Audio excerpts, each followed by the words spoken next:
Dear students, welcome to Learning Management System of साथ कामयाबी हमारे साथ। Dear students, आज MD कैट केमिस्ट्री का हमारा टॉपिक है फिनोल, और फिनोल में हम पढ़ेंगे रिएक्शंस ऑफ फिनोल, और फिर हम एसिडिटी ऑफ वाटर, एथानॉल और फिनोल भी डिस्कस करेंगे। सबसे पहले देखते हैं फिनोल के रिएक्शंस में कि फिनोल किस तरह के रिएक्शन देता है। देखें, अगर हम फिनोल की स्ट्रक्चर देखें तो इसमें दो हिस्से हैं हमारे पास स्ट्रक्चर में। एक तो बेंजीन रिंग है और दूसरा इसमें OH ग्रुप है। तो इसमें दो तरह के रिएक्शन होंगे। एक वो रिएक्शन जिनमें OH इन्वॉल्व होगा, और OH के इन्वॉल्व होने से मुराद है उसका H निकलेगा, यानी ऐसे रिएक्शन जिनमें फिनोल एसिडिक बिहेवियर शो करता है। और नंबर 2 पे रिएक्शन है जो बेंजीन रिंग की वजह से हैं। ये रिएक्शन वैसे ही होंगे जैसे बेंजीन के रिएक्शंस हैं। हम इनको इलेक्ट्रोफिलिक सब्स्टिट्यूशन रिएक्शन का नाम देते हैं। तो एक वो रिएक्शन है जिसमें OH इन्वॉल्व होगा। OH इन्वॉल्व होने से मुराद है एसिडिक बिहेवियर होगा इसका। और दूसरे वो रिएक्शन हैं जिसमें फिनोल में बेंजीन रिंग इन्वॉल्व होगी, और वो होंगे इलेक्ट्रोफिलिक सब्स्टिट्यूशन रिएक्शंस। सबसे पहले acidic behaviour of phenol. Phenol acidic है लेकिन कार्बोक्सिलिक एसिड से कम और अल्कोहल से ज्यादा। ये एक वीक एसिड है, और ये इतना वीक है कि लिटमस पेपर को इफेक्ट नहीं करता, और ना ही ये सोडियम बाइकार्बोनेट, सोडियम कार्बोनेट से रिएक्शन करके कार्बन डाइऑक्साइड इवॉल्व करवाता है। कार्बोक्सिलिक एसिड और फिनोल में डिफरेंस ये इस टेस्ट से करते हैं कि अगर हम फिनोल और कार्बोक्सिलिक एसिड में दो हमारे पास सोल्यूशन है अलग-अलग, हम उनमें सोडियम बाइकार्बोनेट या कार्बोनेट डालें तो कार्बोक्सिलिक एसिड वाले रिएक्शन में से उसमें CO2 निकलेगी विद एफरवेसेंस, लेकिन फिनोल जो है वो उनके साथ रिएक्शन नहीं करेगा क्योंकि फिनोल वीक एसिड है और कार्बोनेट बाइकार्बोनेट जो है वो वीक बेस है। इसी तरह इसका डिसोसिएशन कांस्टेंट बहुत कम है, 1.3 10⁻⁻10। It's partially soluble in water और इसकी pH 5 to 6 के करीब करीब है। अब फिनोल एसिडिक है, उसके एसिडिक होने की वजह इसके फेन ऑक्साइड आयन की स्टेबिलिटी है। एक्चुअली फिनोल जब हाइड्रोजन आयन दे देता है तो फिनोल का जो ऑक्सीजन है उस पर नेगेटिव चार्ज आ जाता है। अब ये नेगेटिव चार्ज अगर तो ऑक्सीजन पर ही रहे तो इसका मतलब ये होगा कि it's easily available for electrophiles, लेकिन ये जो है एच जो ऑक्सीजन पर नेगेटिव चार्ज है ये हाइड्रोजन और दूसरे सब्सटेंसेस के लिए इजीली अवेलेबल नहीं है, पार्टिकुलरली इस H के लिए। यानी फिनोल जब H देता है तो इसका फॉरवर्ड रिएक्शन ज्यादा है और फिर H वापस लेने के चांस कम है। यही वजह है ये एक अच्छा एसिड है।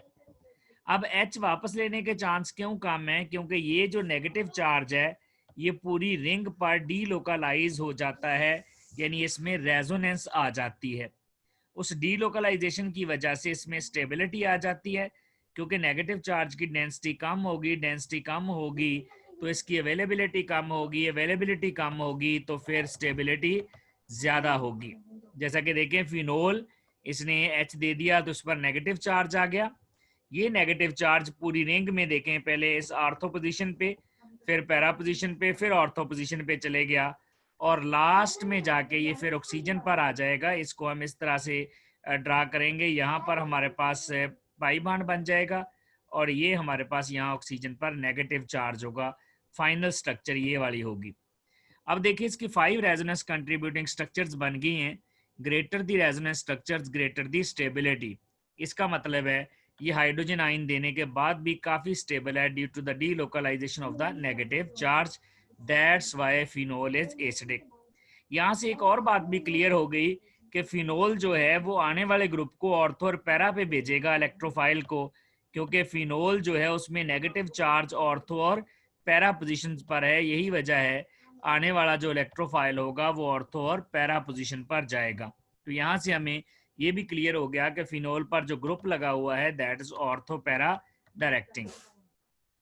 अब अल्कोहल्स में और वाटर में इस तरह की जो है रेजोनेंस पॉसिबल नहीं है। दैट्स वाई सबसे स्ट्रॉन्ग कार्बोक्सिलिक एसिड है। कार्बोक्सिलिक एसिड के स्ट्रॉन्ग होने की वजह एक तो ये है कि उसमें भी डी लोकलाइजेशन होती है, उसमें भी नेगेटिव चार्ज जो होता है वो नेगेटिव चार्ज डी लोकलाइज्ड होता है। जैसे ये ऑक्सीजन है कार्बोक्सिलिक एसिड का डबल बॉन्ड वाला, ये वो ऑक्सीजन है जिसने एच दिया है, तो इसमें भी जो नेगेटिव चार्ज है वो डी लोकलाइज होता है इस तरह से। तो एक तो इसमें भी नेगेटिव चार्ज की डीलोकलाइजेशन है, दूसरा इसमें तो दो ही स्ट्रक्चर बन सकती हैं, फिनोल में 5 बनती हैं, फिर कार्बोक्सिलिक एसिड ज्यादा स्ट्रॉन्ग एसिड क्यों है? उसकी दूसरी वजह यह है कि जो ये कार्बोक्सिलिक एसिड में नेगेटिव चार्ज है ये डीलोकलाइज्ड होता है between two electronegative atoms, oxygen है दोनों। तो जितना नेगेटिव चार्ज इलेक्ट्रोनेगेटिव एटम के दरमियान डीलोकलाइज होगा उसकी स्टेबिलिटी उतनी ही ज्यादा होगी। तो यही वजह है ये फेन ऑक्साइड आइन जो कॉन्जुगेट बेस है ये वाला कार्बोक्सिलिक एसिड का बेस ज्यादा स्टेबल है, यही वजह है कार्बोक्सिलिक एसिड स्ट्रॉन्ग एसिड है। फिर फिनोल, अब अल्कोहल और वाटर में से वाटर ज्यादा स्ट्रॉन्ग एसिड है, अल्कोहल्स क्यों नहीं? देखिए अल्कोहल्स में अल्काइल ग्रुप अटैच होता है, जो अल्काइल ग्रुप है ये इलेक्ट्रॉन डोनेटिंग ग्रुप है, तो ये इलेक्ट्रॉन डोनेट करके ऑक्सीजन पर नेगेटिव चार्ज ज्यादा कर देगा, जिसकी वजह से चार्ज डेंसिटी ज्यादा हो जाएगी। अगर ऑक्सीजन पर नेगेटिव चार्ज की डेंसिटी ज्यादा हो जाएगी तो फिर इस हाइड्रोजन लेने के चांस वापस उसके बढ़ जाएंगे और हाइड्रोजन देने के चांस कम हो जाएंगे। That's why alcohols are weak acidic than water. तो ये हमारे पास एसिडिटी का ऑर्डर है। कार्बोक्सिलिक एसिड ज़्यादा स्ट्रॉन्ग एसिड है क्योंकि उनका नेगेटिव चार्ज डीलोकलाइज्ड है बिटवीन इलेक्ट्रोनेगेटिव एटम्स। अब हम रिएक्शंस देखते हैं जिसमें इनका एच इन्वॉल्व होता है। सबसे पहले सॉल्ट फॉर्मेशन है। ये सॉल्ट फॉर्मेशन वेरी सिंपल, ये एच दे देगा फिनोल चूंकि एसिड है और बेस ओ एच देगा, वाटर बन जाएगा और ये हमारे पास सॉल्ट बन गया सोडियम फैन ऑक्साइड। ये फिनाइल है, ये ऑक्सीजन है, जब हम इसको इकट्ठा करके पढ़ेंगे तो ये फैन ऑक्साइड बन जाएगा। इसी तरह रिएक्शन विद जिंक है, ये आप फिनोल की प्रेपरेशन में पढ़ चुके हैं। ये जिंक जो है ये यहाँ से ऑक्सीजन निकाल लेता है। जिंक चूंकि रिड्यूसिंग एजेंट है, रिड्यूसिंग एजेंट क्या करता है? दूसरों की रिडक्शन और अपनी ऑक्सीडेशन। यहाँ जिंक की ऑक्सीडेशन स्टेट 0 है और यहाँ पर जिंक की ऑक्सीडेशन स्टेट +2 है। तो जिंक दूसरों को रिड्यूस कर देता है, यानी उनका ऑक्सीजन निकाल लेता है और खुद ऑक्सीडाइज हो जाता है जिंक 0 से +2 में। इसी तरह से हमारे पास नाइट्रेशन है, ये वो रिएक्शन है जो OH की वजह से होता है। चूंकि OH ऑर्थो और पैरा डायरेक्टिंग है तो ये क्या करेगा? आने वाले ग्रुप को ऑर्थो और पैरा पे भेजेगा। ये वाला H जो है ये H और ये OH मिलकर यहाँ से वाटर बन जाएगा और इस जगह पर NO2 अटैच हो जाएगा। NO2 एक इलेक्ट्रोफाइल है, जैसा कि बेंजीन में भी हमने नाइट्रेशन में इसको यूज किया था। यहाँ ये बात बड़ी इंपॉर्टेंट है कि यहाँ पर हमने कोई कैटलिस्ट यूज नहीं किया क्योंकि phenol is more reactive than benzene. Phenol ज्यादा रिएक्टिव क्यों है बेंजीन से? क्योंकि जो फिनोल है इसमें इलेक्ट्रॉन डोनेटिंग ग्रुप लगा हुआ है। Electron donating group electron donate करके बेंजीन पर इलेक्ट्रॉन डेंसिटी ज्यादा कर देता है और बेंजीन को अच्छा न्यूक्लियोफाइल बना देता है। इसी तरह पैरा पोजीशन पर भी ये H है, ये H इस OH के साथ मिलकर वाटर बना देगा। लेकिन अगर हम इसको हीट भी कर दें साथ, तो हीट करने से क्या होगा? इसकी दोनों ऑर्थो पोजीशन से भी H निकलेगा, ये वाटर बन जाएगा, और पैरा पोजीशन से भी H निकलेगा, ये वाटर बन जाएगा। तो यहाँ से 3 वाटर के मॉलिक्यूल निकल जाएंगे और यहाँ से पिक्रिक एसिड बन जाएगा।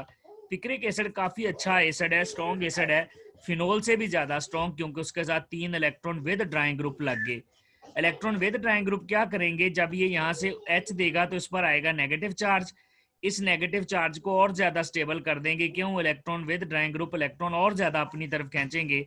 जब इलेक्ट्रॉन और ज्यादा अपनी तरफ खींचेंगे तो ऑक्सीजन पर नेगेटिव चार्ज और कम हो जाएगा। ऑक्सीजन पर नेगेटिव चार्ज कम होगा तो उसकी स्टेबिलिटी ज्यादा होगी। तो ये नाइट्रेशन करने से आर्थोनाइट्रोफिनोल और पैरानाइट्रोफिनोल बनते हैं, और फिर अगर कंसनट्रेटेड नाइट्रिक एसिड और हीट करें तो पिक्रिक एसिड बनता है। ये नाइट्रेशन ऑफ बेंजीन है और ये तीनों फिनोल है। ये तीनों रिएक्शन जो हैं ये फिनोल से, तीनों जो प्रोडक्ट बने हैं ये फिनोल से ज्यादा एसिडिक हैं। इसी तरह सल्फोनेशन में भी ये आने वाले ग्रुप को ऑर्थो और पैरा पर भेजेगा। अगर हम सल्फ्यूरिक एसिड को इस तरह से लिख लें SO3H। तो ये भी यहाँ से क्या करेगा, यहाँ से वाटर निकल जाएगा, ये इसकी ऑर्थो पोजीशन है, ऑर्थो पोजीशन पर H मौजूद है, यहाँ से ये H और OH मिलकर वाटर बन जाएगा और SO3H ऑर्थो पोजीशन पे लग जाएगा। इसी तरह SO3H यहाँ से पैरा पोजीशन पे भी लग जाएगा, क्योंकि जो OH ग्रुप है ये ऑर्थो पैरा डायरेक्टिंग है, और ये ortho hydroxy benzene sulphonic acid और para hydroxy benzene sulphonic acid यहाँ पर प्रोडक्ट्स बन जाएंगे।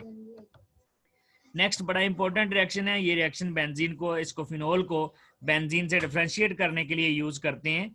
यहाँ पर अगर हम इसमें ब्रोमीन वाटर ऐड कर दें तो ये ब्रोमीन वाटर अगर फिनोल में ऐड करेंगे तो ऑर्थो पैरा पे ब्रोमीन लग जाएगा और ट्राई ब्रोमोफिनोल के वाइट प्रेसिपिटेट बन जाएंगे, जो कि इंडिकेट करेंगे कि रिएक्शन हो चुका है। लेकिन अगर यही हम ब्रोमीन वाटर इसमें बेंजीन में डालें तो ये उसके साथ रिएक्शन नहीं करता है। इस तरह हम डिफरेंशिएट कर लेंगे बिटवीन बेंजीन एंड फिनोल। ये भी रिएक्शन इलेक्ट्रोफिलिक सब्स्टिट्यूशन रिएक्शन है। इसमें क्या होता है, जो ऑर्थो और पैरा पर H ग्रुप हैं ये ब्रोमीन के साथ रिएक्शन कर लेते हैं और यहाँ से ये Br2 है, Br तो यहाँ पर एक जो Br है वो यहाँ पर बेंजीन के H के साथ मिलकर बना देगा HBr और एक Br यहाँ पर अटैच हो जाएगा। इसी तरह यहाँ से भी H निकलेगा और Br लग जाएगा, यहाँ से भी H निकलेगा, Br लग जाएगा और ये ट्राई ब्रोमोफिनोल बन जाएगा और ट्राई ब्रोमोफिनोल के वाइट प्रेसिपिटेट से हमें इंडिकेशन हो जाएगी कि रिएक्शन हो गया है। बेंजीन ये रिएक्शन नहीं देता ब्रोमीन वाटर के साथ, क्योंकि बेंजीन उतना इलेक्ट्रॉन रिच नहीं होता, उतना अच्छा न्यूक्लियोफाइल नहीं होता जितना अच्छा न्यूक्लियोफाइल फिनोल है, due to the electron donating group. Hydrogenation of phenol very simple reaction, nickel की मौजूदगी में 150 डिग्री सेंटीग्रेड पर हीट करें, ये सारे पाई बॉन्ड यहाँ से खत्म हो जाएंगे और यहाँ पर जो हमारे पास है वो हाइड्रोजन अटैच हो जाएंगे। ये वाला जो कार्बन है, ये देखें, ये वाला जो कार्बन है नेक्स्ट 2 कार्बन से अटैच है, तो इसका मतलब है फिनोल से जो अल्कोहल बनती है दैट इज सेकेंडरी अल्कोहल। क्यों? क्योंकि जिस कार्बन से OH अटैच है वो नेक्स्ट 2 कार्बन से अटैच है। नेक्स्ट है हमारे पास एक बहुत ही important reaction, reaction with formaldehyde. Formaldehyde के जब ये रिएक्शन करता है, मैं फॉर्मेल्डिहाइड को यूं भी लिख सकता हूं, ये HCHO है तो मैं इसको CH2O भी लिख सकता हूं, इस तरह से करके CH2O, क्योंकि इसमें 2 H हैं तो CH2O करके लिख लें। ये जो है ये OH ग्रुप आने वाले ग्रुप को ऑर्थो और पैरा पे भेजता है, यहाँ पर भी CH2OH लग जाएगा और पैरा पर भी CH2O लग जाएगा। अब ये CH2O है लेकिन यहाँ पर CH2OH लगा हुआ है, तो CH2OH कैसे बना? एक्चुअली जो यहाँ पर H है वो यहाँ से निकल जाएगा और वो H चले जाएगा इस ऑक्सीजन के पास। तो जहाँ पर ये CH2OH लग रहा है वहां से अगर एक्चुअली H निकला है वो इसके साथ लग के CH2O की बजाय CH2OH बन गया। इसी तरह ये ऑर्थो पे भी भेजेगा और पैरा पे भी। देखें ये हमारे पास होती है बेंजीन रिंग, अगर हम बेंजीन रिंग पर का हाइड्रोजन निकाल दें एक तो इसको कहते हैं फिनाइल, और अगर बेंजीन पर अगर हम CH3 लगा दें तो इसको कहते हैं टोलोइन, और अगर टोलोइन का H निकाल दें तो इसको कहते हैं बेंजाइल, और बेंजाइल के साथ OH लगा दें तो इसको कहते हैं बेंजाइल अल्कोहल। तो ये बेंजाइल अल्कोहल है।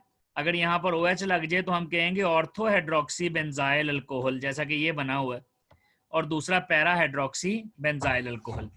अब ये जो ऑर्थो हाइड्रोक्सी और पैरा हाइड्रोक्सी बेंजाइल अल्कोहल हैं ये आपस में कंडेंस करते हैं और उस कंडेंसेशन के नतीजे में एक पॉलीमर बन जाता है। उस पॉलीमर को हम कहते हैं ये बैकलाइट है। बैकलाइट एक प्लास्टिक है, याद रखिएगा। बैकलाइट बनता है ऑर्थो और पैरा हाइड्रोक्सी जो फिनोल है उसकी ऑर्थो और पैरा हाइड्रोक्सी बेंजाइल अल्कोहल की कंडेंसेशन से। किस तरह से देखें, ये हमारे पास है ऑर्थो हाइड्रोक्सी बेंजाइल अल्कोहल, ये इस तरह से ये हमारे पास OH है और ये हमारे पास यहाँ पर ऑर्थो पे CH2OH ग्रुप है। अब ये एक रिंग है, अगर हम इसका दूसरी रिंग के साथ रिएक्शन करवाना चाहें ऑर्थो हाइड्रोक्सी बेंजाइल अल्कोहल और पैरा हाइड्रोक्सी बेंजाइल अल्कोहल, तो ये हमारे पास एक और मोल है। ये हमारे पास यहाँ पर इसके साथ OH लगा हुआ है और यहाँ पर इसके साथ CH2OH लगा हुआ है। अब ये आपस में रिएक्शन कर जाते हैं, और रिएक्शन किस तरह से करते हैं, ये जो यहाँ पर इसका ऑर्थो पे OH है ये दूसरे के हाइड्रोक्सल के साथ इस तरह से रिएक्शन करता है और 2 रिंग्स के दरमियान CH2 आ जाता है इस तरह से। इसी तरह लंबी चेन बनती जाती है, 2 रिंग्स के दरमियान CH2 आते जाएंगे और ये लंबी चेन बन जाएगी। खास बात यहाँ ये है कि ये CH2OH ग्रुप जो है ये ऑर्थो और पैरा पोजीशन पे होंगे। अब देखें इसकी पैरा पोजीशन पे भी H मौजूद है। ये पैरा पोजीशन वाला H जो है ये एक और CH2OH जो पैरा पे CH2OH लगा है किसी और रिंग का। फॉर एग्जांपल मैं एक और रिंग बना लेता हूँ यहाँ पे। ये हमारे पास फिनोल है, फिनोल की ये हमारे पास OH है और OH के पैरा पे CH2OH लगा हुआ है। तो ये CH2OH, ये एक का जो CH2OH है यहाँ से OH निकलेगा और दूसरे का पैरा वाला H निकलेगा। तो ये पैरा से भी CH2 ग्रुप से अटैच हो जाएंगे इस तरह से। इस तरह ये क्रॉस लिंक्ड पॉलीमर बन जाएगा। हम चैप्टर 14 में पढ़ रहे हैं, ये क्रॉस लिंक्ड पॉलीमर है और ये कंडेंसेशन पॉलीमर है जो बैकलाइट बनता है। ऑर्थो और पैरा पोजीशन पर CH2 ग्रुप लग जाते हैं और ये एक बड़ा जो है हमारे पास पॉलीमर बन जाता है जो कि थर्मोसेटिंग है। जितने क्रॉस लिंक्ड पॉलीमर होते हैं जिनको हम इंटरकनेक्टेड भी कहते हैं, ये सारे के सारे थर्मोसेटिंग होते हैं। जब इनको हीट करते हैं तो ये हार्ड हो जाते हैं और फिर दोबारा कभी भी सॉफ्ट नहीं होती हैं। और चूंकि 2 डिफरेंट फंक्शनल ग्रुप इन्वॉल्व भी हो रहे हैं, 2 डिफरेंट कंपाउंड के OH मिल रहे हैं, फंक्शनल ग्रुप भी इन्वॉल्व हो रहे हैं, तो इसलिए इसको कंडेंसेशन पॉलीमराइजेशन भी कहते हैं। ये था डियर स्टूडेंट्स हमारा आज का lecture. Thank you very much.